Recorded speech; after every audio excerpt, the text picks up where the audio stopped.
Today I'm going to be comparing these two water bottles. Now this is one that is made by Owala versus this one is being made by Thermos. Now in both of these cases you can obviously see there is a big difference in size. And that's going to be the first downside to these ones made by Thermos is they just quite simply do not hold very much water. These are both, this one I believe is 16 ounces and this one is 28 or 32. I can't remember exactly when we purchased it. But that is going to be the main difference. Now, also on the Thermos side is the fact that it has a variety of different characters that you can choose from.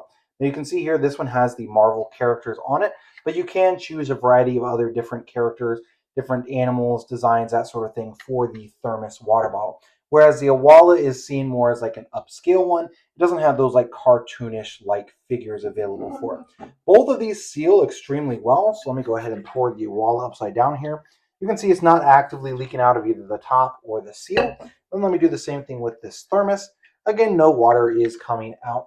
Now the Thermos actually only has one option, so you're just going to pop this little pop. And then this has a rubber thing that is actually going to fold down. And it's actually going to be pinched by this little plastic piece inside, which to me is a downside as I believe over time, eventually this straw, after being repeatedly pinched, because it's literally pinching it down like this every time this closes, I feel like that's eventually going to break off. So that's a downside to me. With the Owala, that doesn't happen. So on the Owala, you're just going to pop the top, push this little button, and then this is a hard plastic piece as well. Now it does have a seal here, so it seals this ring and that sip ring, whereas the Thermos is quite literally pinching it by pushing down on it to keep it from leaking. This one is actually making a seal. So of course the seal could go bad, but it's not pinching something like this, so I feel like the Owala is going to last longer. One last thing I wanted to mention when comparing these two water bottles, this Owala one actually has two options. So it has a straw option. You're going to sip and suck up on this. And then also you can pour from this bigger part. So if you're trying to pour water onto yourself or get a much bigger gulp, you can do that there.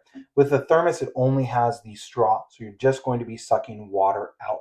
So overall, they both are good options. We actually have one for my daughter who plays volleyball, so she needs a bigger water bottle, and this one for my younger son for school. So they both do have their purposes, but it just depends on really what you prefer and what you feel like you need it for.